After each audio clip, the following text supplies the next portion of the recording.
Hello guys, अभिनव झा की अनोखी कक्षा में आपका बहुत स्वागत है। हम लोग यहाँ पर बात करते हैं फाइनेंस एक्ट 2020 के अमेंडमेंट्स के बारे में अपनी चर्चा। जी हाँ, फाइनेंस एक्ट 2020 में अभी हम लोग टीडीएस के अमेंडमेंट्स को देखने के लिए जा रहे हैं। यहाँ पर टीडीएस के सारे अमेंडमेंट्स को हम लोग यहाँ पर देखेंगे। तो यहाँ पर हम बात करते हैं सबसे पहले सेक्शन नंबर 192 की। सेक्शन नंबर 192 बोलता है TDS on salaries. TDS on salaries में क्या अमेंडमेंट आया हुआ है? तो यहाँ पर ज्यादा कुछ अमेंडमेंट नहीं है। यहाँ पर एक नया क्लॉज डाला गया है जिसको बोलेंगे 1C करके क्लॉज। ये 80 IAC वालों के लिए है। 80 IAC का मतलब क्या हो गया? Eligible startup. ठीक है, 80 IAC का मतलब क्या हो गया? एलिजिबल स्टार्टअप वालों के लिए ये प्रोविजन है। एलिजिबल स्टार्टअप किसको बोलते हैं? तो जैसा कि आपको पता है कि 1/4/2016 से लेकर 1/4/2021 के बीच में इनकॉर्पोरेशन हुआ हो। 1/4/2016 से लेकर 1/4/2021 के बीच में इनकॉर्पोरेशन हुआ हो। उसके अलावा दूसरा कंडीशन है कि इनका टोटल टर्नओवर किसी भी कीमत में 25 करोड़ से एक्सीड ना करे, यानी कि टर्नओवर जो है इनका अप टू ₹25 करोड़। क्योंकि ये लोग एलिजिबल स्टार्टअप है इसलिए 25 करोड़ से एक्सीड नहीं होना चाहिए। अगर एक्सीड हो गया तो आप स्टार्टअप कैसे कहलाए? फिर सेंट्रल गवर्नमेंट के जो नोटिफाइड बोर्ड द्वारा सर्टिफाइड होने चाहिए, इनको 80 IAC बोला गया है। ठीक है, तो इनके रिस्पेक्ट में क्या अमेंडमेंट आया है? जैसा कि आपको पता है कि जो इंप्लॉय स्टॉक ऑप्शन प्लान होता है उसका टैक्सेबिलिटी जो है ये आपका टीडीएस उस पर जो है परक्विजिट बोलकर सेक्शन 192 में अभी कट जाता है। लेकिन जो टैक्सेबिलिटी एक्चुअल में ईसॉप का होता है वो कब होता है? तो फ्यूचर प्रीवियस ईयर में। ठीक है, तो जब ऑप्शन मिला तब आपका टैक्सेबिलिटी नहीं होता है, लेकिन जब अलॉट हो गया उस प्रीवियस ईयर में टैक्सेबिलिटी अराइज होता है।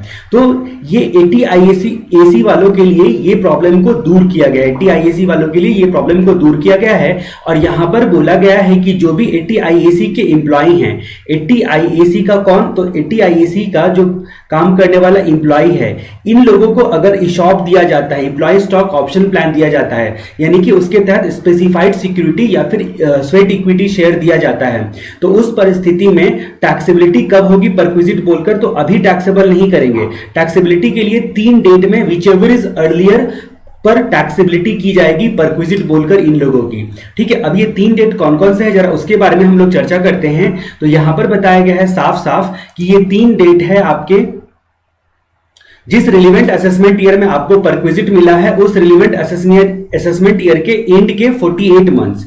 ठीक है, पहला डेट।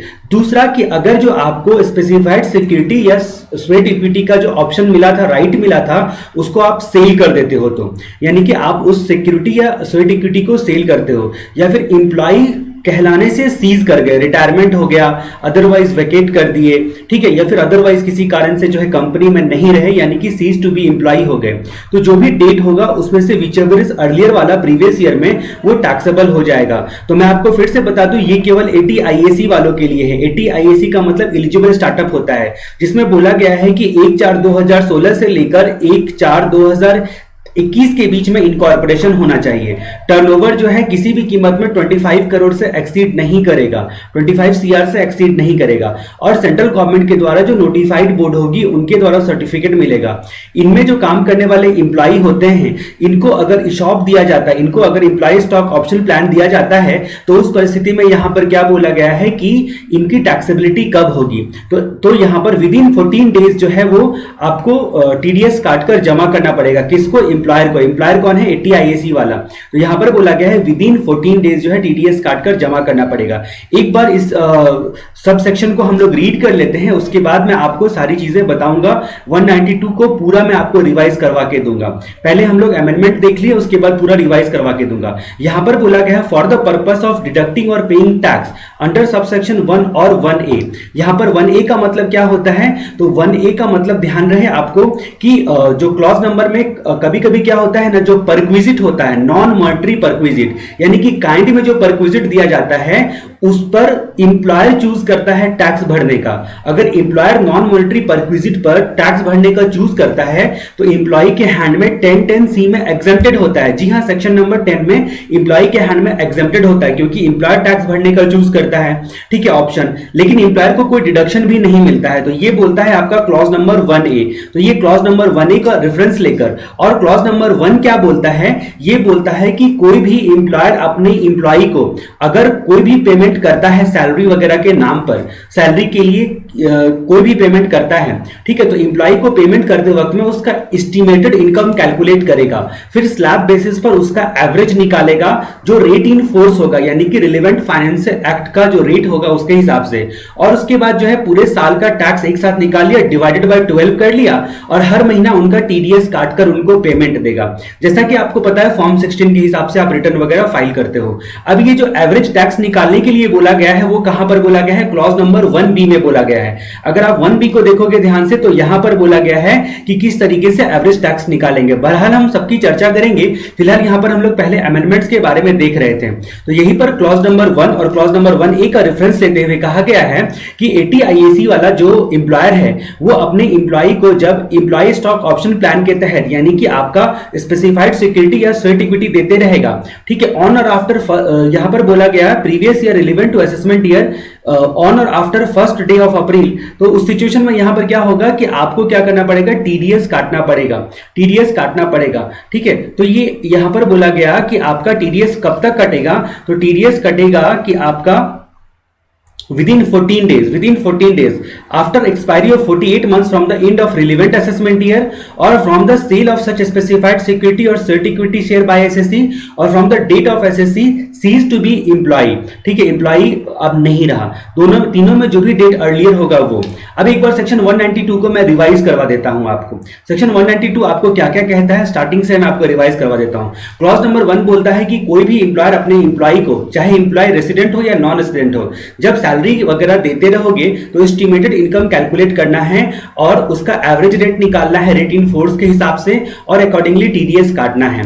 अब जो एस्टिमेटेड इनकम है उसमें बहुत सारे जितने भी एम्प्लॉय के सोर्स होंगे जिसका वो डिक्लेरेशन देगा एम्प्लॉयर को, सारा का सारा जो है वो इनकम कंसीडर किया जाएगा, लेकिन लॉस केवल एक ही कंसीडर किया जाएगा एस्टिमेटेड इनकम निकालने के लिए, हाउस प्रॉपर्टी का लॉस। उसके बाद जहां तक बात करते हैं कि सैलरी जो है अगर प्रीवियस ईयर में खुदा ना खास्ता एम्प्लॉयर बदल गया है, मालिक बदल गया है, कंपनी बदल लिया आपने, तो फिर प्रीवियस एम्प्लॉयर का भी जो डिटेल के हिसाब से ये टीडीएस काट सकते हैं। आप जो भी इनकम इनको बताओगे सारे इनकम को वो कंसीडर करेंगे, लेकिन लॉस केवल हाउस प्रॉपर्टी का लॉस कंसीडर करेंगे, वो भी हाउस प्रॉपर्टी में आपको लॉस हुआ है उसका प्रूफ आपको देना पड़ेगा। एस्टिमेटेड इनकम में 89(1) का रिलीफ भी कंसीडर किया जाता है और जो टीडीएस वगैरह सब ऑलरेडी पे किए हैं वो भी कंसीडर किया जाता है। जहां तक एस्टिमेटेड इनकम कैलकुलेट करने की बात होती है वो कैश वाला भी आएगा और काइंड वाला भी आएगा। काइंड वाला बोलो तो परक्विजिट, लेकिन वो परक्विजिट पर एम्प्लॉय को टैक्स देना बनता हो, ऐसा ना हो कि एम्प्लॉयर ने टैक्स देने का ऑप्शन चूज किया है, नहीं तो वो क्लॉज नंबर 1A में चला जाएगा। क्लॉज नंबर 1A क्या बोलता है, नॉन मॉनेटरी परक्विजिट के बारे में, यानी कि काइंड के बारे में।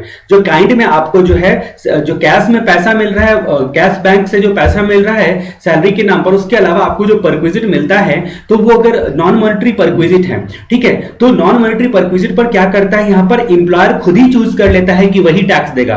बोलता है एम्प्लॉय बेटा इस चीज पर हम ही खुद टैक्स देंगे, एम्प्लॉयर बोलता है, ठीक है, तो वो एम्प्लॉय के हैंड में 10(c) में एग्जेम्प्टेड होता है, ठीक है, एम्प्लॉय के हैंड में 10(c) में एग्जेम्प्टेड होता है। तो without prejudice to the provision of subsection 1, ठीक है, जहां पर बात करते हैं कि nature of perquisite which is not provided by way of monetary payment, यानी कि नॉन मॉनेटरी परक्विजिट है, ठीक है, तो वहां पर बोलता है कि एम्प्लॉयर में पे एट हिज ऑप्शन, उसको ऑप्शन है कि वो पे कर सकता है। अगर वो पे करेगा तो 10(c) में एम्प्लॉय के हैंड में एग्जेम्प्टेड होगा, इसीलिए इसको एस्टिमेटेड इनकम में कंसीडर नहीं किया जाता है। अब ये पे करके क्या मेहरबानी करेगा, यानी कि इनको डिडक्शन मिल जाएगा, अगर ये ऑप्शन चूज करते हैं तो नहीं, इनको डिडक्शन भी नहीं मिलेगा।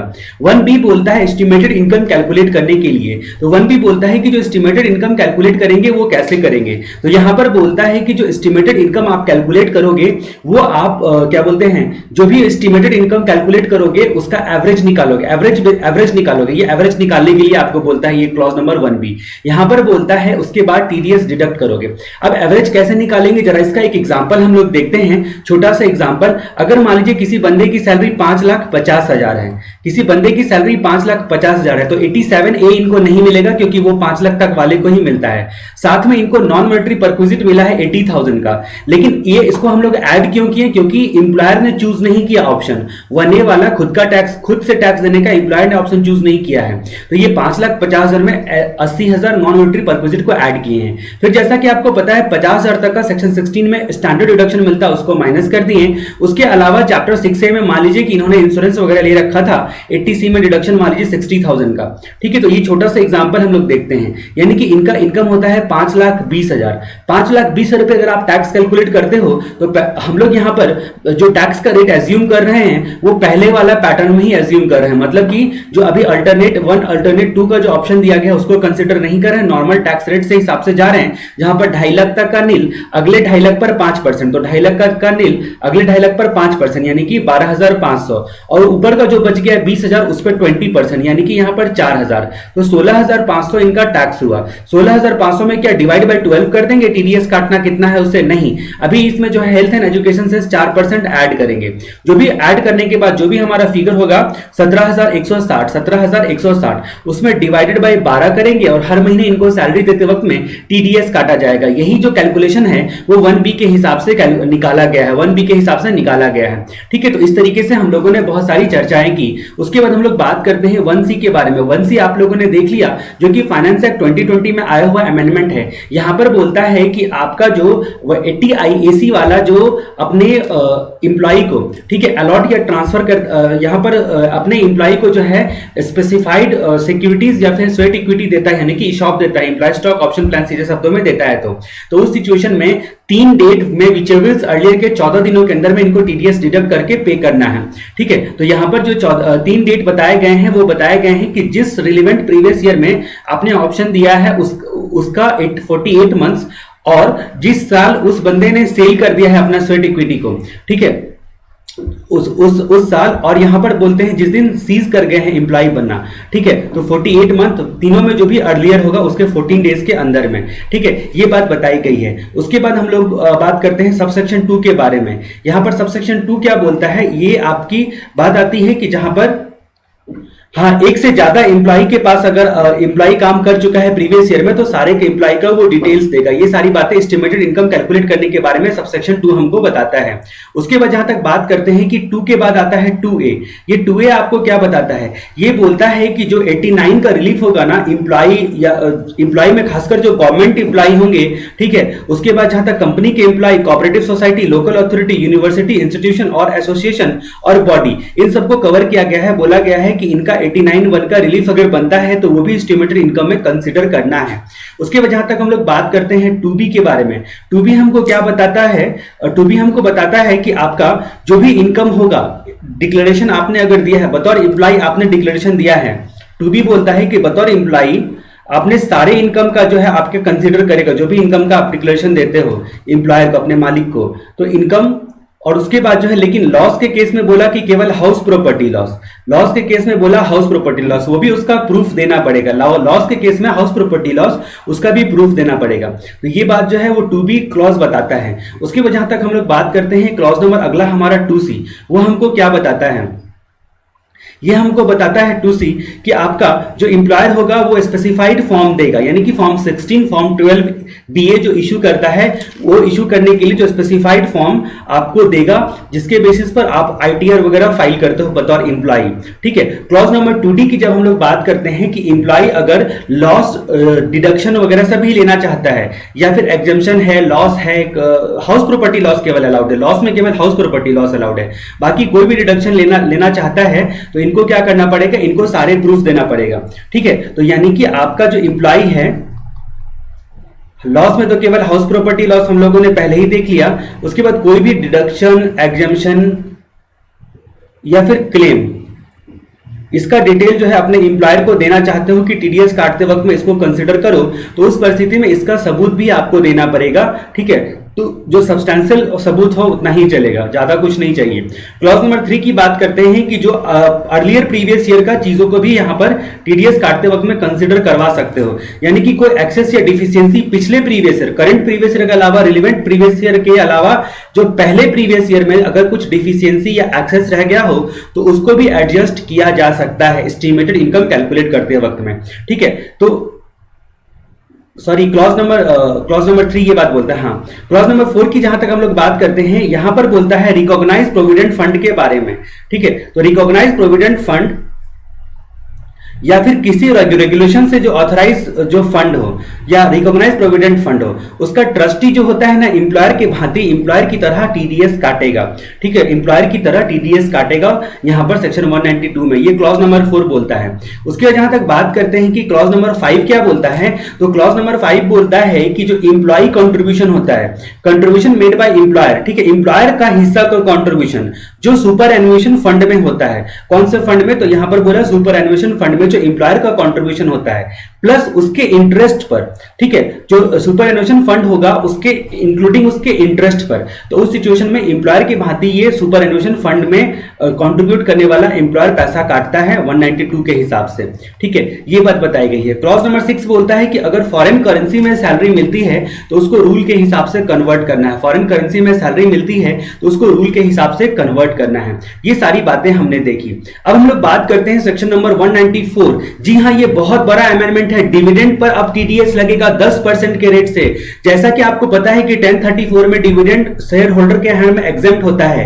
115 बीबीडीए बोला कि 10 लाख से ऊपर अगर शेयर होल्डर को पैसा मिलता है डिविडेंड के नाम पर तो वो टैक्सेबिलिटी के क्राइटेरिया में आ जाएगा। वो सारे सेक्शन में जो है अकॉर्डिंगली करस्पॉन्डिंग अमेंडमेंट किए गए हैं, वहां पर भी बदलाव लाए गए हैं, डिलीट कर दिया गया है बहुत सारी चीजें, और डिलीट कर दिया गया है उन सब सेक्शंस को। यहां पर बोला गया है कि डिविडेंड अगर मिलेगा किसी बंदे को बतौर शेयर होल्डर तो उसको 10% के रेट से टीडीएस वहां पर काटना है। अगर रेसिडेंट को पैसा मिलता है तो डिविडेंड का, जी हां, रेसिडेंट को पैसा मिलता है डिविडेंड का तो फिर 10% के रेट से टीडीएस कटेगा।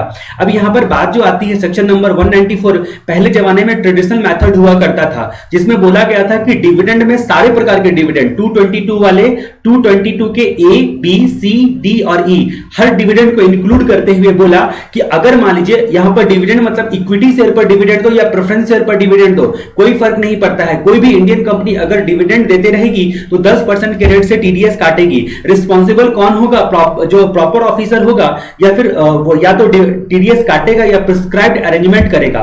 कब, तो डिविडेंड डिक्लेयर और पे जब भी करते हो तो उस सिचुएशन में 10% के रेट से टीडीएस काटना है। क्या हर शेयर होल्डर को डिविडेंड यहां पर लगेगा, डिविडेंड डिस्ट्रीब्यूशन सॉरी यहां पर जो 194 में टीडीएस कटेगा 10% का। अगर सिर्फ 5,000 रुपए तक के इंडिविजुअल को मिल रहा है, वो भी नॉन कैश में, अदर देन कैश में, अगर 5,000 तक इंडिविजुअल को डिविडेंड मिल रहा है तो वही केवल एग्जेम्प्टेड होगा, बाकी सारे के सारे डिविडेंड पर टैक्सेबल होगा। अगर अदर देन इंडिविजुअल को कुछ भी मिला डिविडेंड के नाम पर, कैश में मिले या फिर नॉन कैश में मिले, अदर देन कैश में मिले, हर हाल में जो है वो डिडक्शन कटेगा, टीडीएस कटेगा 10% के रेट से।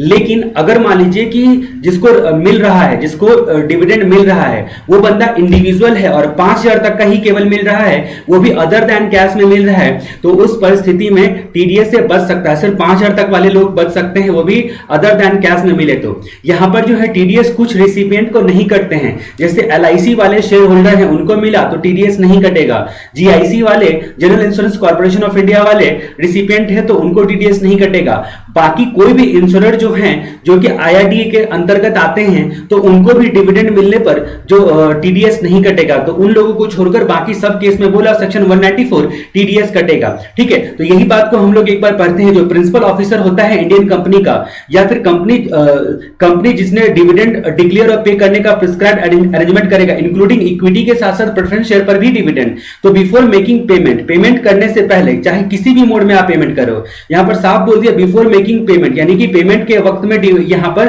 कटेगा, टीडीएस कटेगा। तो यहां पर बोला गया कि शेयर होल्डर को जो कि रेसिडेंट इन इंडिया है, तो यानी कि यहां पर क्या बात आती है कि जो रेसिडेंट को अगर आप पेमेंट कर रहे हो जिसमें डिविडेंड का मतलब होगा 222 का ए बी सी डी और ई सारे डिविडेंड को कंसिडर कर लिए तो एट द रेट ऑफ 10% के रेट से जो है वो टीडीएस यहां पर काटना है।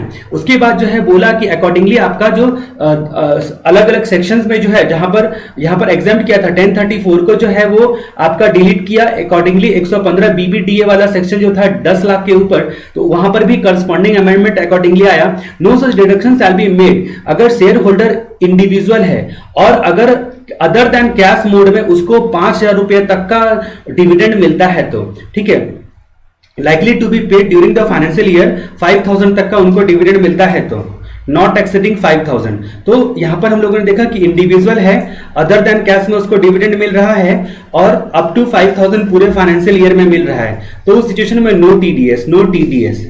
और भी कुछ लोग होते हैं जिनको टीडीएस नहीं कटेगा। एक आपका एलआईसी ऑफ इंडिया हो गया, दूसरा जीआईसी ऑफ इंडिया हो गया, और तीसरा अदर इंश्योरेंस जो हो गए वो सी नंबर क्लॉज में बताया। ठीक है, तो अकॉर्डिंगली हम लोगों ने यहां पर अमेंडमेंट को कवर किया।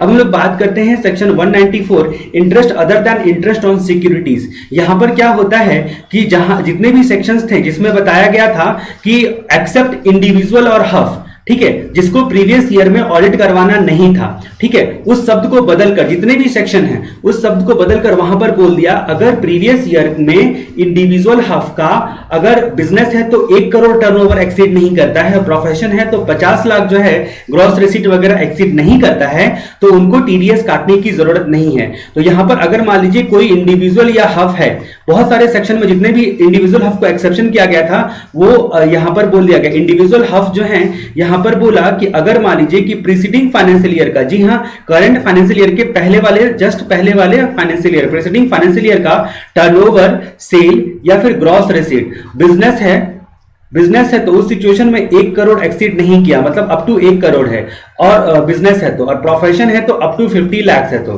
ठीक है, तो ये लोगों को टीडीएस नहीं काटना है, नो टीडीएस। तो ये अमेंडमेंट जो है 194A में भी अकॉर्डिंगली आया, और जितने भी आने वाले सेक्शंस देखोगे आप जहां पर एक्सेप्ट इंडिविजुअल हफ करके टीडीएस काटने की बात आई थी, वहां पर ये सारी बातें ये सेम कहानी है। इंडिविजुअल हफ वो इंडिविजुअल हफ टीडीएस नहीं काटेगा जिसका टर्नओवर पिछले फाइनेंशियल ईयर में बिजनेस है तो 1 करोड़ से एक्सीड नहीं किया, प्रोफेशन है तो 50 लाख से एक्सीड नहीं किया, ठीक है। बाकी कोई भी बंदा, इनके अलावा कोई भी बंदा, एनी पर्सन जो भी आपका क्या बोलते हैं पे करते रहेगा, ठीक है, other than interest on securities, security के अलावा कोई भी इंटरेस्ट हो, सिक्योरिटी के अलावा इंटरेस्ट के नाम पर कुछ भी हो, चाहे वो आप सस्पेंस अकाउंट से या अदर अकाउंट से क्रेडिट किए हो, उससे कोई फर्क नहीं पड़ता है। तो उस सिचुएशन में यहां पर बोला गया है 10% का टीडीएस काटना है, क्रेडिट और payment which over is earlier के टाइम पर 10% के रेट से टीडीएस काटना है, ये ऐसा प्रावधान है। यहां पर भी बोला गया कि जब आप रेसिडेंट को पेमेंट करते रहोगे तब टीडीएस काटना है, यानी कि ये प्रोविजन 194A भी रेसिडेंट को पे करते वक्त में एप्लीकेबल होता है। फिर एक बात बोली गई कि अगर पे करने वाला, पेयर जो है बैंक, कोऑपरेटिव सोसाइटी या पोस्ट ऑफिस है, बैंक, कोऑपरेटिव सोसाइटी या पोस्ट ऑफिस है, तो 40,000 से ऊपर पे करेगा तभी 10% का टीडीएस काटना है 194A में। Interest other than interest on securities के नाम पर 40,000 से ऊपर पे करेगा। यहीं पर अमेंडमेंट है, अगर सीनियर सिटीजन को पे कर रहे हो तो 50,000 से ऊपर पे करोगे तभी टीडीएस काटना है। फाइनेंस एक्ट 2020 ने ऐसा बोला। अब 50,000 से ऊपर का लॉजिक क्या होता है, आपने देखा था सेक्शन 80 TTA और TTB, तो हाल में ही जो TTB में अमेंडमेंट आया था वहां पर बोला गया था कि जो इंटरेस्ट सेविंग अकाउंट से मिलता है वो 50,000 तक एग्जेम्प्टेड है। किसको? तो जो बंदा सीनियर सिटीजन है उसको, रेसिडेंट है, इंडिविजुअल है और सीनियर सिटीजन है उसको, तो 50,000 तक जो है उनको तो टैक्स फ्री कर दिया गया। लेकिन यहां पर जो है अकॉर्डिंगली बोला गया था सिर्फ 40,000 तक टीडीएस नहीं कटेगा, उसके ऊपर कट जाएगा। तो उसकी वजह से यहां पर टीडीएस 194A और टीटीबी में 80 TTB में जो है वो कॉन्ट्राडिक्ट कर रहा था, इसीलिए ये एक अमेंडमेंट लाया गया। और इस अमेंडमेंट में साफ साफ बोला गया कि कोई भी पर्सन एक्सेप्ट इंडिविजुअल हफ जिसका प्रीसीडिंग फाइनेंशियल ईयर में बिजनेस है तो टर्नओवर 1 करोड़ एक्सीड नहीं किया, प्रोफेशन है तो 50 लाख एक्सीड नहीं किया, वो अगर रेसिडेंट को पे करता है, लेने वाला अगर रेसिडेंट है, तो क्रेडिट और पेमेंट विचएवर इज अर्लियर के टाइम पर 10% के रेट से टीडीएस कटकर उसके हाथ में पैसा आएगा। फिर बोला गया कि अगर बैंक, कोऑपरेटिव सोसाइटी या पोस्ट ऑफिस पेयर है, पे करने वाला कौन है? बैंक, कोऑपरेटिव सोसाइटी या पोस्ट ऑफिस, तो नॉर्मल इंडिविजुअल प्लस रेसिडेंट है और जो 60 साल का नहीं है यानी कि सीनियर सिटीजन नहीं है, उसके केस में 40,000 से ऊपर मिलने वाला है इंटरेस्ट, तभी टीडीएस कटेगा। लेकिन सीनियर सिटीजन के केस में 50,000 से ऊपर मिलने वाला है इंटरेस्ट, तभी टीडीएस कटेगा। अगर पेयर बैंक, कोऑपरेटिव सोसाइटी या पोस्ट ऑफिस नहीं है, उसके अलावा कोई है, तो 5,000 से ऊपर टीडीएस जब आते रहेगा ना तो आपका 5,000 रुपए से जो ऊपर इंटरेस्ट आते रहेगा तो टीडीएस कटेगा। ठीक है, अब यहां पर बोला गया एक्सप्लेनेशन करके कि सस्पेंस अकाउंट हो या फिर किसी भी अदर नाम से बुक्स ऑफ अकाउंट्स में क्रेडिट करते हो तो ये टीडीएस काटना ही है। ठीक है, किसी भी नाम से करते हो तो इंटरेस्ट आप घुमा फिरा के कैसे भी देते हो। तो यहां पर पूरी कहानी एक बार हम लोग फिर से समझते हैं कि क्लॉज नंबर 1 में मैंने आपको बहुत सारी जो बातें बताई वो क्या क्या बताई। तो क्लॉज नंबर 1 में आता है कि अगर कोई बंदा कौन है, इंडिविजुअल है,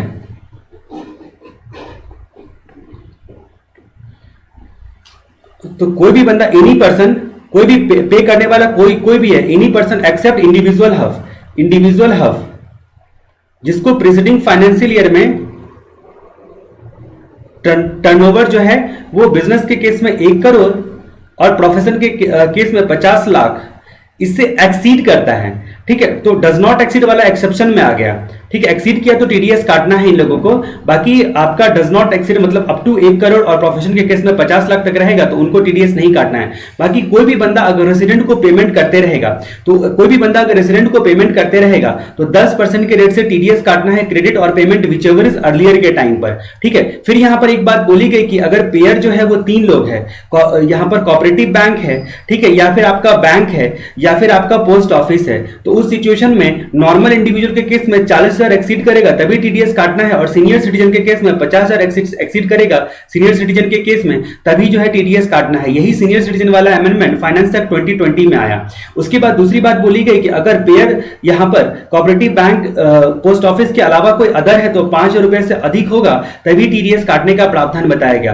फिर यहां पर आता है कि प्रोवाइडेड करके जो बात बताई मैंने 1 करोड़ और 50 लाख वाला प्रोफेशन के केस में, तो इंडिविजुअल हफ जिसका 1 करोड़ या 50 लाख एक्सीड नहीं किया है प्रोफेशन के केस में, बिजनेस के केस में 1 करोड़, तो उन लोगों को टीडीएस काटने की जरूरत नहीं है। एक्सप्लेनेशन करके बोला गया कि आपने सस्पेंस अकाउंट या किसी भी अदर नेम से भी अगर बुक्स ऑफ अकाउंट्स में क्रेडिट करते हो तो यहां पर आप इस दायरे में आ जाओगे, आपको टीडीएस काटना है 10% क्रेडिट से, क्रेडिट और पेमेंट विच एवर सैलरी के टाइम पर, interest other than interest on securities बोलकर। उसके बाद क्लॉज नंबर 3 क्या बोलता है, यहां पर यही वाली बात बैंक और कोऑपरेटिव सोसाइटी की बात, तो ये 40,000 की सीमा जो है ये 40,000 नॉर्मल लोगों के लिए है। ये बैंक हो गया या फिर आपका कोऑपरेटिव सोसाइटी हो गई या फिर पोस्ट ऑफिस हो गया, अगर 40,000 से ऊपर पे करेगा, यहां पर बोला पोस्ट ऑफिस, ठीक है, तो ही टीडीएस काटने की आवश्यकता है। सीनियर सिटीजन के केस में 50,000 से ऊपर पे करेगा तो ही टीडीएस काटना है, ये हम लोग आगे देखेंगे। और अगर पेयर अदर देन ये 3 लोग हैं, बैंक, कोऑपरेटिव सोसाइटी या पोस्ट ऑफिस, तो फिर 5,000 एक्सीड करेगा तो ही टीडीएस काटना है, ठीक है। अब यहां पर बात करते हैं कि कहीं कहीं आता है सिचुएशन कि आपका टीडीएस नहीं काटना है, तो ये क्लॉज नंबर 3 बोलता है कि कहां कहां टीडीएस नहीं काटना है। क्लॉज नंबर 3 यहां पर बोलेगा कि आपको कहां कहां टीडीएस नहीं काटना है। तो क्लॉज नंबर 3 में पहली कहानी हम लोगों ने देख ली, नो टीडीएस। तो यहां पर बोला कि 40,000 जो है एक्सीड करेगा तो ही टीडीएस काटा, यानी कि अप टू 40,000, सीनियर सिटीजन के केस में अप टू 50,000 टीडीएस नहीं काटेगा ये 3 लोग, बैंक, कोऑपरेटिव सोसाइटी और पोस्ट ऑफिस। उसके अलावा इन 3 लोगों के अलावा जो चौथा बंदा है वो 5,000, यानी कि आपका कोई भी है इन तीनों के अलावा पेयर, तो 5,000 से ऊपर पेमेंट करेगा तो यानी कि अप टू 5,000 टीडीएस नहीं कटेगा, ठीक है। ये बात आपने जानी। अब यहां पर हम लोग बात करते हैं कि अगर क्लॉज नंबर हम लोगों ने देख लिया, बहुत सारे क्लॉजेस को यहां पर मैं कंबाइन करके आपको बताता हूं, ठीक है। क्लॉज नंबर वाइज पढ़ना थोड़ा डिफिकल्ट है यहां पर, क्योंकि सारे क्लॉज बता के भी कोई फायदा नहीं है। यहां पर एक कोऑपरेटिव सोसाइटी के रिस्पेक्ट में यहां पर जो अमेंडमेंट आया है उसके बारे में मैं आपको थोड़ी देर में बताऊंगा। यहां पर एक बहुत अच्छा अमेंडमेंट और बहुत विशेष अमेंडमेंट है, ठीक है। तो यहां पर हम लोग बात करते हैं कि किसको किसको टीडीएस नहीं लगना है, तो ये बोलता है कि बैंक, पोस्ट ऑफिस और कोऑपरेटिव सोसाइटी अगर पेयर है तो 40,000 से ऊपर, यानी कि 40,000 तक टीडीएस नहीं कटेगा नॉर्मल केस में, सीनियर सिटीजन के केस में 50,000 तक। उसके बाद other than bank, cooperative society, post office pair है तो 5,000 तक टीडीएस नहीं कटेगा, ये लिमिट वाला हो गया। दूसरा कि अगर रिसीव करने वाला interest other than interest on security receive करने वाला बैंक और कोऑपरेटिव सोसाइटी है तो भी टीडीएस नहीं कटेगा। रिसीव करने वाला अगर फाइनेंशियल कॉर्पोरेशन है, जो कि सेंट्रल, स्टेट या प्रोविंशियल एक्ट के हिसाब से बना है, तो उस फाइनेंशियल कॉर्पोरेशन को भी कोई interest other than interest on securities का लेते वक्त में टीडीएस नहीं कटेगा। जहां तक बात करते हैं कि एलआईसी, उसके बाद जो है यूटीआई, उसके बाद जो है कंपनी या फिर अदर कोऑपरेटिव सोसाइटी, अगर कंपनी वगैरह इंश्योरेंस बिजनेस में है तो यानी कि यूटीआई, एलआईसी और इंश्योरेंस वाले बाकी, ठीक है, तो उन लोगों को टीडीएस नहीं कटेगा। फिर यहां पर बोला गया था, एक क्लॉज बोला गया था, क्लॉज नंबर 5 करके एक क्लॉज बोला गया था। कुछ लोग सेंट्रल गवर्नमेंट के द्वारा नोटिफाइड होते हैं, ठीक है, कुछ लोग सेंट्रल गवर्नमेंट के द्वारा नोटिफाइड होते हैं। मैं यहीं से आपको बताता हूं नोट से, हैंड रिटन नोट से।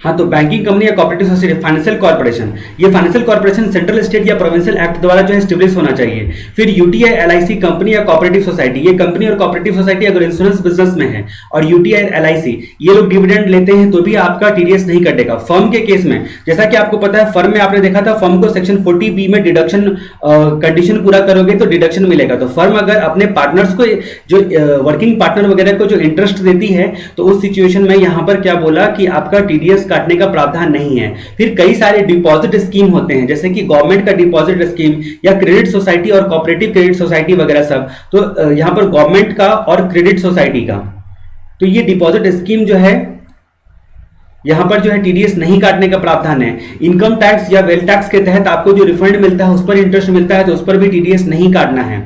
उसके बाद जहां तक बात करते हैं कि अगर पे किया गया इंफ्रास्ट्रक्चर कैपिटल कंपनी को, इंफ्रास्ट्रक्चर कैपिटल फंड को, पब्लिक सेक्टर कंपनी को या शेड्यूल बैंक को, ये लोग रिसीव करने वाला है तो भी टीडीएस नहीं काटना है। उसके अलावा सेक्शन 1023 यानी कि बिजनेस ट्रस्ट को जो एसपीवी में इन्वेस्ट करता है, स्पेशल पर्पस व्हीकल में को बिजनेस ट्रस्ट जो इंटरेस्ट मिलता है, ठीक है, एसपीवी जो देता है इंटरेस्ट, इस पर भी टीडीएस नहीं काटना है क्योंकि बिजनेस ट्रस्ट का जो इसको पास थ्रू स्टेटस मिला रहता है जैसा कि आपको पता है। फिर लास्ट वाला बोलता है कि अदर सेंट्रल गवर्नमेंट नोटिफाइड लोग, तो यहां पर फाइनेंस एक्ट 2020 में इसको डिलीट कर दिया गया। यहां पर बोला गया कि सेंट्रल गवर्नमेंट जिसको भी नोटिफाई करेगी ना उसको टीडीएस नहीं काटना है, ठीक है, ये बात बोला गया था क्लॉज नंबर 3 में। यहां से डिलीट करके, इस सब क्लॉज को यहां से डिलीट करके नया सब क्लॉज 5 ऐड कर दिया गया क्योंकि गवर्नमेंट ऐसा नहीं है कि यहां पर 10% का रेट है ना तो लो रेट बता सकती है, लो रेट और नो टीडीएस, ठीक है, ये नोटिफिकेशन से बता सकती है। ये बात इनको बोलनी थी कि पहले तो था कि केवल टीडीएस नहीं लेगा, बिल्कुल नहीं लेगा,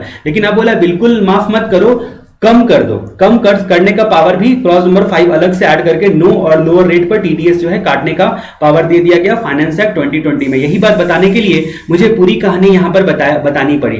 उसके अलावा जहां तक बात करते हैं कि कोऑपरेटिव सोसाइटी का, तो यहां पर पहले बोला गया था कि अगर कोऑपरेटिव सोसाइटी भी पेमेंट करती है तो टीडीएस नहीं काटना है, लेकिन इसको अमेंडमेंट करके बोला गया कि अगर कोऑपरेटिव सोसाइटी का टर्नओवर 50 करोड़ से एक्सीड करता है प्रीवियस फाइनेंशियल ईयर में तो टीडीएस काटना है आपको 194A के तहत, टीडीएस काटना है आपको 194A के तहत। यानी कि अगर नॉर्मल लोगों को 40,000 से अधिक पे कर रहे हो, सीनियर सिटीजन को 50,000 से अधिक पे कर रहे हो और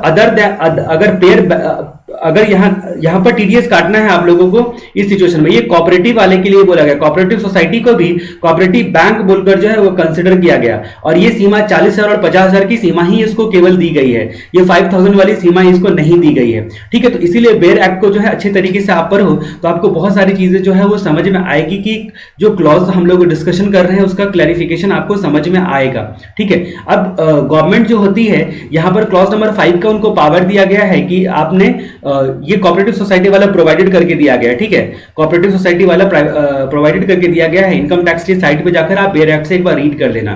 यहां पर मैं आपको क्लॉज नंबर 5 की जो है विशेष बात बताता हूं। यहां पर बोला गया central government by notification in official gazette provide कर सकता है डिडक्शन जो होता है वो लोअर रेट पर या फिर नहीं टीडीएस काटने का, ठीक है। तो अकॉर्डिंगली सेक्शन 197 और का सर्टिफिकेशन डिक्लेरेशन 197A का ये जो आपको दिखाना पड़ेगा, ये कागजात दिखाने पड़ेंगे तो आपका टीडीएस नहीं कटेगा अगर सरकार ने बोली तो। और सरकार ने बोला 10% नहीं लोअर रेट पे टीडीएस काटो तो ये भी नोटिफिकेशन के थ्रू सरकार बता सकती है।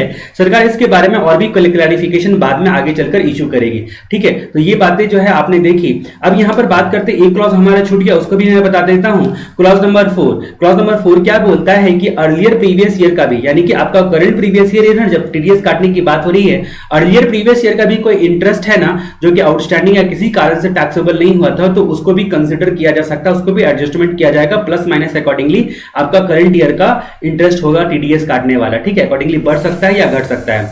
अब हम लोग आते हैं कहानी 194C की तरफ। जी हाँ, पेमेंट टू कॉन्ट्रैक्टर वाली कहानी हम लोग आते हैं।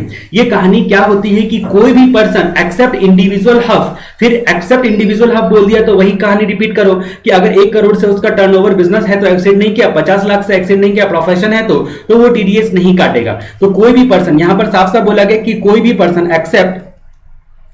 Accept individual हफ। कौन इंडिविजुअल हफ? तो स्टार वाले, यहां पर स्टार वाले इसका नाम हम लोग देते हैं। तो स्टार वाले इंडिविजुअल हफ कौन हो गए? स्टार वाले इंडिविजुअल हफ वो हो गए जिनका प्रीसीडिंग फाइनेंशियल ईयर का जो टर्नओवर, ग्रॉस रिसीट या सेल है, अगर बिजनेस है तो 1 करोड़ से एक्सीड नहीं किया, और प्रोफेशन है तो 50 लाख से एक्सीड नहीं किया, तो any person except individual of star वाले अगर रेसिडेंट को पेमेंट करते रहते हैं, ठीक है, अगर रेसिडेंट को पेमेंट करते रहते हैं तो उस सिचुएशन में यहां पर बोला कि क्रेडिट और पेमेंट विचएवर इज अर्लियर के टाइम पर टीडीएस काटना है। अब टीडीएस कितना काटना है, तो रेसिडेंट को पेमेंट करते वक्त में अगर ये जो रेसिडेंट कॉन्ट्रैक्टर जो है, जो रिसिपिएंट है, वो अगर इंडिविजुअल हफ है तो उस सिचुएशन में बोला गया कि at the rate of 1% TDS काटना है, और अदर है तो एट द रेट ऑफ यहां पर 2% टीडीएस काटना है, अदर है तो at the rate of 2% TDS काटना है। ठीक है, तो इसी बात को एक बार हम लोग रीड करते हैं। यहां पर बोला गया कि 1% वेयर पेमेंट इज मेड और credit being given to individual HUF, और 2% अगर अदर है तो, ठीक है। अकॉर्डिंगली आप देखोगे फीस फॉर टेक्निकल सर्विस यानी कि आपका जो 194J है उसमें अकॉर्डिंगली अमेंडमेंट आया है और उसको 2% रेट किया गया है, क्योंकि 194C और वो जो फीस फॉर टेक्निकल सर्विस है उसमें काफी लिटिगेशन होता था, वो मैं आगे चल के आपको बताऊंगा। तो यहां पर बोला गया कि कोई भी पर्सन एक्सेप्ट स्टार वाले, तो ये स्टार वाले में पहले कंडीशन था कि प्रीवियस ईयर में जिसको ऑडिट करवाना जरूरी नहीं है वो लोग इंडिविजुअल हफ आते थे, लेकिन अब बोला कि जो इंडिविजुअल हफ का प्रीसीडिंग फाइनेंशियल ईयर का यानी कि पिछले फाइनेंशियल ईयर का टर्नओवर, ग्रॉस रिसीट या फिर सेल अगर 1 करोड़ से एक्सीड नहीं करता, प्रोफेशन है तो 50 लाख से एक्सीड नहीं करता, वो लोग टीडीएस नहीं काटेगा, तो उनको एक्सेप्शन में डाल दिया गया। अगर रेसिडेंट को पेमेंट करते हो तो 1% या 2% के रेट से टीडीएस काटना है। ये जो क्रेडिट किए हो, सब सेक्शन 2 बोलता है कि सस्पेंस अकाउंट से क्रेडिट किए हो या फिर अदर किसी नाम से क्रेडिट किए हो, उससे कोई फर्क नहीं पड़ता है। क्लॉज नंबर 3 बोलता है कि अगर कॉन्ट्रैक्ट का वैल्यू है, कॉन्ट्रैक्ट वैल्यू में जो मटेरियल की वैल्यू एक्सीड करेगी, मटेरियल का जो वैल्यू है, मटेरियल का कॉस्ट है, वो कॉन्ट्रैक्ट वैल्यू में नहीं आएगा, एक्सक्लूड कर जाएगा। कब एक्सक्लूड करेगा, जब इनवॉइस में सेपरेटली मेंशन है तो, इनवॉइस में सेपरेटली मेंशन है तो। उसके बाद क्लॉज नंबर 4 बोलता है कि अगर इंडिविजुअल या हफ जो है वो आपका पर्सनल पर्पस से, इंडिविजुअल हफ अगर पर्सनल पर्पस से जो है कॉन्ट्रैक्ट करता है तो उस पर भी टीडीएस नहीं लगेगा। इंडिविजुअल हफ अगर पर्सनल पर्पस से कॉन्ट्रैक्ट करता है तो भी टीडीएस नहीं लगेगा, ऐसा क्लॉज नंबर 4 बोलता है। उसके बाद जहां तक बात करते हैं क्लॉज नंबर 5 की, तो ये बोलता है कि आपका जो यहां पर बोलता है सिंगल कॉन्ट्रैक्ट है तो 30,000 के ऊपर पेमेंट करो तभी टीडीएस काटना है 1% 2%, और मल्टीपल कॉन्ट्रैक्ट है तो पूरे फाइनेंशियल ईयर में 1 लाख से ऊपर पे कर रहे हो तभी टीडीएस काटना है। तो सिंगल कॉन्ट्रैक्ट के केस में 30 लाख तक अप टू 30 लाख जो है ये टीडीएस नहीं कटेगा 194C वाला, और मल्टीपल कॉन्ट्रैक्ट के केस में 1 लाख तक। उसके बाद क्लॉज नंबर 6 हम लोग बात करते हैं कि जो ट्रक के बारे में, जो लीजिंग हायरिंग का काम करते हैं ट्रक का, उसके लिए क्लॉज नंबर 6-7 है। ये बोलता है कि अगर 10 और लेस ट्रक है any time during the previous year, ठीक है, और आप अगर प्रिस्क्राइब डिटेल देते हो, क्लॉज नंबर 7 बोलता है प्रिस्क्राइब डिटेल्स देते हो रिटर्न के साथ, तो उस सिचुएशन में आपका टीडीएस नहीं कटेगा। ये लीजिंग हायरिंग के लिए 6 और 7 नंबर क्लॉज बोलता है, ठीक है। यहां पर जो है आगे एक अमेंडमेंट आया हुआ है, क्योंकि ये कॉन्ट्रैक्ट की बात है तो 194C यानी कि कॉन्ट्रैक्ट, 194C फॉर कॉन्ट्रैक्ट, तो कॉन्ट्रैक्ट किसके लिए होता है, वर्क्स के लिए होता है। तो एक्सप्लेनेशन में वर्क्स की परिभाषा दी गई है, जहां पर एक छोटा सा अमेंडमेंट है। वर्क्स में इंक्लूड होता है एडवर्टाइजमेंट, एडवर्टाइजमेंट वर्क्स में इंक्लूड होता है, ब्रॉडकास्ट एंड टेलीकास्ट भी वर्क्स में इंक्लूड होता है, इंक्लूडिंग ब्रॉडकास्ट एंड टेलीकास्ट का प्रोडक्शन, ये भी आपका वर्क्स में इंक्लूड होता है। उसके बाद मान लीजिए कि गुड्स या पैसेंजर कोई कैरेज करने का काम करता है, कैरी करने का काम करता है, ठीक है, तो जो भी ट्रांसपोर्टेशन सर्विसेज वगैरह देते हो, गुड्स हो या फिर सर्विसेज हो, तो ये वर्क्स कॉन्ट्रैक्ट में इंक्लूड होगा, एडवर्टाइज, ब्रॉडकास्ट एंड टेलीकास्ट और उसका प्रोडक्शन। उसके बाद गुड्स एंड जो भी यहां पर क्या हो गया कि आपका गुड्स एंड पैसेंजर का कैरेज करना, कैटरिंग भी वर्क्स कॉन्ट्रैक्ट में कवर होता है। तो ये सारी चीजें साफ साफ बोल दी गई थी, वर्क्स कॉन्ट्रैक्ट में कवर होता है। उसके अलावा फाइनेंस एक्ट 2020 में थोड़ा सा अमेंडमेंट किया गया है। यहां पर क्या बोला गया है कि अगर कस्टमर स्पेसिफिकेशन या रिक्वायरमेंट के हिसाब से प्रोडक्शन या मैन्युफैक्चर करता है तो वो भी कॉन्ट्रैक्ट ही कहलाएगा। लेकिन यहां पर बोला गया दो कंडीशन बोला गया कि मटेरियल परचेज करना चाहिए कस्टमर से, कस्टमर का स्पेसिफिकेशन यानी कि आप ही से परचेज किया। छोटा सा एग्जांपल ले लो, अगर एक आम आदमी की भाषा में, तो मान लीजिए आपने टी शर्ट प्रिंट करवाने के लिए अपना दिया, तो टी शर्ट यानी कि मटेरियल आपसे ही परचेज किया, तो customer material purchase from customer. पहला कंडीशन तो ये हो गया कि कस्टमर से मटेरियल परचेज करना चाहिए। दूसरा कंडीशन क्या हो गया यहां पर कि उसका एसोसिएट से भी परचेज करेगा तो चलेगा, एसोसिएट से परचेज करेगा तो चलेगा। अब फाइनेंस एक्ट 2020 में ये बात बोलकर बोला गया कि 40A का सबसेक्शन 2 के क्लॉज नंबर बी में जो बताया गया है वही लोग एसोसिएट होगा। आपको याद होगा पीजीबीपी चैप्टर, उसमें आपने पढ़ा होगा कि जो असेसिंग ऑफिसर होता है, कुछ पेमेंट अगर उसको लगता है कि रिलेटेड पर्सन लोगों को पे कर रहा है तो उसको इस अलाउ कर सकता है अगर अनरीजनेबल लगेगा तो एसोसिएट को 40A के 2 का क्लॉज नंबर बी से ही उठा लिया गया। एसोसिएट का मतलब वहां पर क्या लिखा हुआ है कि इंडिविजुअल है बंदा अगर तो उसका रिलेटिव एसोसिएट कहलाएगा, अगर कंपनी है तो डायरेक्टर और उसका रिलेटिव, फर्म है तो पार्टनर और उसका रिलेटिव, यूपीबीआई है तो मेंबर और उसका रिलेटिव, ठीक है। या फिर ऐसा इंडिविजुअल जिसका सब्सटैंशियल इंटरेस्ट है, या फिर जो आपकी सब्सिडरी वगैरह सब है वो सब एसोसिएटेड कहलाएगी। तो उस सिचुएशन में यहां पर क्या बोला कि ये एसोसिएट को की परिभाषा को एक्सपैंड कर दिया गया और बोला गया कि कस्टमर स्पेसिफिकेशन या रिक्वायरमेंट के हिसाब से अगर ये पे किया जाता है तो 194C की पूरी कहानी मैं आपको फिर से याद दिला दूं कि कोई भी बंदा एक्सेप्ट इंडिविजुअल हफ स्टार वाला का मतलब इंडिविजुअल हफ जिसका टर्नओवर पिछले फाइनेंशियल ईयर का बिजनेस है तो 1 करोड़ से एक्सीड नहीं करता और प्रोफेशनल तो 50 लाख से एक्सीड नहीं करेगा, ठीक है। वो अगर रेसिडेंट को पेमेंट करता है तो क्रेडिट और पेमेंट विचएवर इज अर्लियर के टाइम पर इंडिविजुअल हफ को पे कर रहा है। लेने वाला इंडिविजुअल हफ है तो 2%, अदर है तो 1%, सिंगल कॉन्ट्रैक्ट है तो 30,000 से ज्यादा, मल्टीपल कॉन्ट्रैक्ट है तो 1 लाख से ज्यादा। अगर इंडिविजुअल हफ पर्सनल पर्पस के लिए कॉन्ट्रैक्ट करता है तो कोई भी वैल्यू को टीडीएस नहीं काटना है, ठीक है। ये बातें हम लोगों ने देखी। सस्पेंस अकाउंट या अदर अकाउंट किसी भी नाम से क्रेडिट करोगे तो उस सिचुएशन में टीडीएस काटना है। मटेरियल में जो है अगर इनवॉइस में मटेरियल की वैल्यू सेपरेटली मेंशन है तो टीडीएस नहीं काटना है उस मटेरियल की वैल्यू पर, कॉन्ट्रैक्ट वैल्यू में ऐड नहीं होगा। उसके बाद जहां तक बात करते हैं कि आपका क्या बोलते हैं उसको प्लेइंग लीजिंग और हायरिंग जो ट्रक के केस में 10 और less any time during the previous year अगर 10 से कम ट्रक है और उस बंदे ने अपना जो ट्रक ड्राइवर या जो भी है ट्रांसपोर्टर है उसने अपना टैंक फर्निश किया है तो उस सिचुएशन में यहां पर टीडीएस नहीं काटना है। थोड़ी आवाज आ रही है इसलिए मैं इसको पॉज कर रहा हूं थोड़ी देर के लिए। तो हम लोग बात कर रहे थे, अब हम लोग बात करते हैं एक्चुअली आज दिवाली का दिन है, आप लोगों को सभी को मेरी तरफ से हैप्पी दिवाली। ये नवंबर का महीना है, ये जो अमेंडमेंट्स की वीडियोस मैं बना रहा हूँ ये सीए इंस्टीट्यूट की स्टडी मटेरियल जो अमेंडेड है वो लॉन्च होने से पहले मैं बना रहा हूँ। तो मैं उम्मीद करता हूँ कि जो हमारा आगे का अमेंडमेंट सब आएगा जो कि आईसीआई के स्टडी मटेरियल सब पर आधारित होगा उसको भी आप देखोगे। यहाँ पर जो बेसिक अमेंडमेंट्स जो है उसका आइडिया रहना जरूरी है, इसलिए मैं पहले से अमेंडमेंट्स के बारे में आपको आइडिया दे रहा हूँ। तो टीडीएस में बहुत सारे अमेंडमेंट्स आए हैं इसलिए मैंने सारे अमेंडमेंट्स को जो है यहाँ पर कवर करने की कोशिश की है। अब जहां तक हम लोग बात करते हैं किस चीज के बारे में तो हम लोग अगले अमेंडमेंट की तरफ बढ़ते हैं जो कि अमेंडमेंट है कौन सा, तो 194H वाला अमेंडमेंट है आपका 194H वाला अमेंडमेंट जिसके बारे में अब हम लोग चर्चा करते हैं। तो यहां पर आते हैं 194H के अमेंडमेंट की तरफ।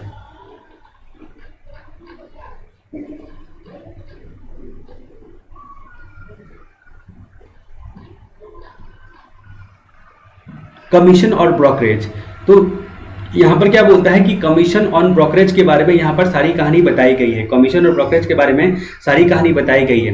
तो यहाँ पर बताया गया है कि इंश्योरेंस कमीशन को छोड़कर कोई भी कमीशन की हम लोग यहाँ पर बात कर रहे हैं, कोई भी कमीशन एक्सेप्ट इंश्योरेंस कमीशन की हम लोग यहाँ पर बात कर रहे हैं। तो यहाँ पर बोला गया कि कोई भी पर्सन एक्सेप्ट स्टार वाला इंडिविजुअल हफ, यहाँ पर भी बोला गया कोई भी पर्सन एक्सेप्ट स्टार वाला इंडिविजुअल हफ। बस इतना ही साइज में अमेंडमेंट है। स्टार वाला इंडिविजुअल हफ आपको बताइए कि कौन है, तो ये चीज आपको बताइए। तो any person except individual HUF star वाला। अब ये स्टार का मतलब क्या हो गया, स्टार का मतलब हो गया कि ऐसा इंडिविजुअल हफ जिसका टर्नओवर प्रीसीडिंग फाइनेंशियल ईयर का बिजनेस है तो 1 करोड़ एक्सीड नहीं होता, प्रोफेशनल तो 50 लाख एक्सीड नहीं होता है। वो अगर रेसिडेंट को पेमेंट करा तो क्रेडिट और पेमेंट विचेवर अर्लियर के टाइम पे 5% के रेट से टीडीएस काटना है, वो भी अगर 15,000 से ज्यादा पेमेंट कर रहा है तब, ठीक है। तो क्रेडिट और पेमेंट विचेवर अर्लियर के टाइम पर जो है 15,000 से ज्यादा पेमेंट कर रहा है तो 5% के रेट से टीडीएस काटना है।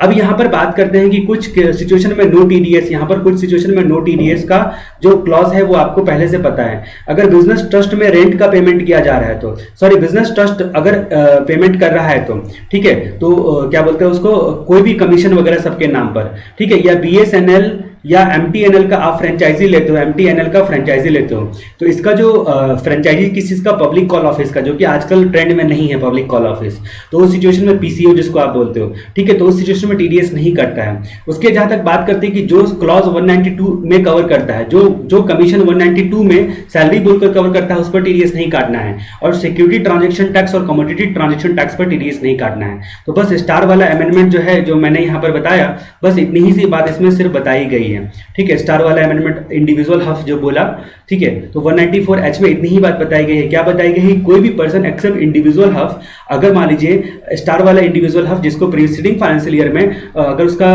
ग्रॉस रिसीट, सेल्स या टर्नओवर अगर 1 करोड़ एक्सीड नहीं करता बिजनेस के केस में, और प्रोफेशन के केस में अगर मान लीजिए कि 50 लाख एक्सीड नहीं करता, रेसिडेंट को 15,000 से ज्यादा पेमेंट कर रहा है, तो उस सिचुएशन में 5% के रेट से टीडीएस कटेगा। 15,000 से ज्यादा 5% के रेट से टीडीएस कटेगा, ऐसा 194H बोलता है। किसी भी commission except insurance commission, except insurance commission. ठीक है, तो ये बात आपको याद रखना है 194H में। एक बार जस्ट आप इसको रीड कर सकते हो, बस इतना ही अमेंडमेंट है 1 करोड़ और 50 लाख वाला, जो स्टार वाला इंडिविजुअल की बात हम लोगों ने करी। अब यहाँ पर कहानी आगे बढ़ती है टीडीएस 194I। 194I बोलता है टीडीएस ऑन रेंट के बारे में। टीडीएस ऑन रेंट के बारे में 194I क्या बोलता है आपको? तो ये बोलता है कि क्या बोलते हैं, कोई भी पर्सन एक्सेप्ट स्टार वाला इंडिविजुअल। ठीक है, स्टार वाला इंडिविजुअल तो आप समझ ही गए। फाइनेंस एक्ट 2019 में बताया था कि अगर 2,40,000 से ज्यादा पेमेंट किया जा रहा है रेंट के नाम पर पूरे साल में, ठीक है, रेसिडेंट को, तो उस सिचुएशन में रेंट अगर प्लांट एंड मशीनरी या इक्विपमेंट का है तो 2% के रेट से टीडीएस काटना है, और अगर लैंड, बिल्डिंग, फर्नीचर, फिटिंग्स है तो फिर 10% के रेट से टीडीएस काटना है। तो प्लांट एंड मशीनरी इक्विपमेंट पर टीडीएस का रेट 2% मात्र रखा गया है, कम रखा गया है। ठीक है, तो यहां पर हम लोग बात करते हैं रेंट के बारे में अपनी चर्चा।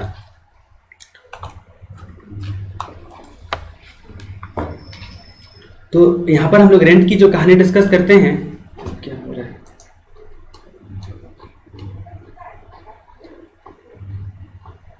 तो रेंट की कहानी हम लोग यहां पर बात करते हैं कि कोई भी पर्सन जो है अगर रेसिडेंट को पेमेंट कर रहा है तो रेंट के नाम पर, किस चीज का रेंट, प्लांट एंड मशीनरी या इक्विपमेंट या फिर land, building, furniture and fitting का, तो उस सिचुएशन में टीडीएस काटना है। 2% और 10% दो रेट यहां पर आते हैं। 2%, 10% दो रेट यहां पर आते हैं। कब टीडीएस काटना है? क्रेडिट और पेमेंट विचएवर इज अर्लियर के टाइम पर टीडीएस काटना है। कौन टीडीएस काटेगा? कोई भी पर्सन अगर 2,40,000 से ज्यादा रेंट के नाम पर पूरे साल में पे कर रहा है, पूरे फाइनेंशियल ईयर में पे कर रहा है, तो कोई भी पर्सन में किसको एक्सेप्ट किया गया है? ऐसा इंडिविजुअल हफ जिसका टर्नओवर प्रीसीडिंग फाइनेंशियल ईयर में बिजनेस है तो 1 करोड़ से एक्सीड नहीं किया, और प्रोफेशन है तो उस सिचुएशन में आपका क्या बोलते हैं, प्रोफेशन है तो उस सिचुएशन में 50 लाख से एक्सीड नहीं किया। ठीक है, कुछ गड़बड़ हो गया, मैं एक बार देखता हूं, थोड़ी देर के लिए पॉज करता हूं वीडियो को। तो यहीं पर बात हम लोगों ने करी रेंट के बारे में, 194I के बारे में। तो यहां पर बोला गया कि कोई भी person except individual HUF star वाला।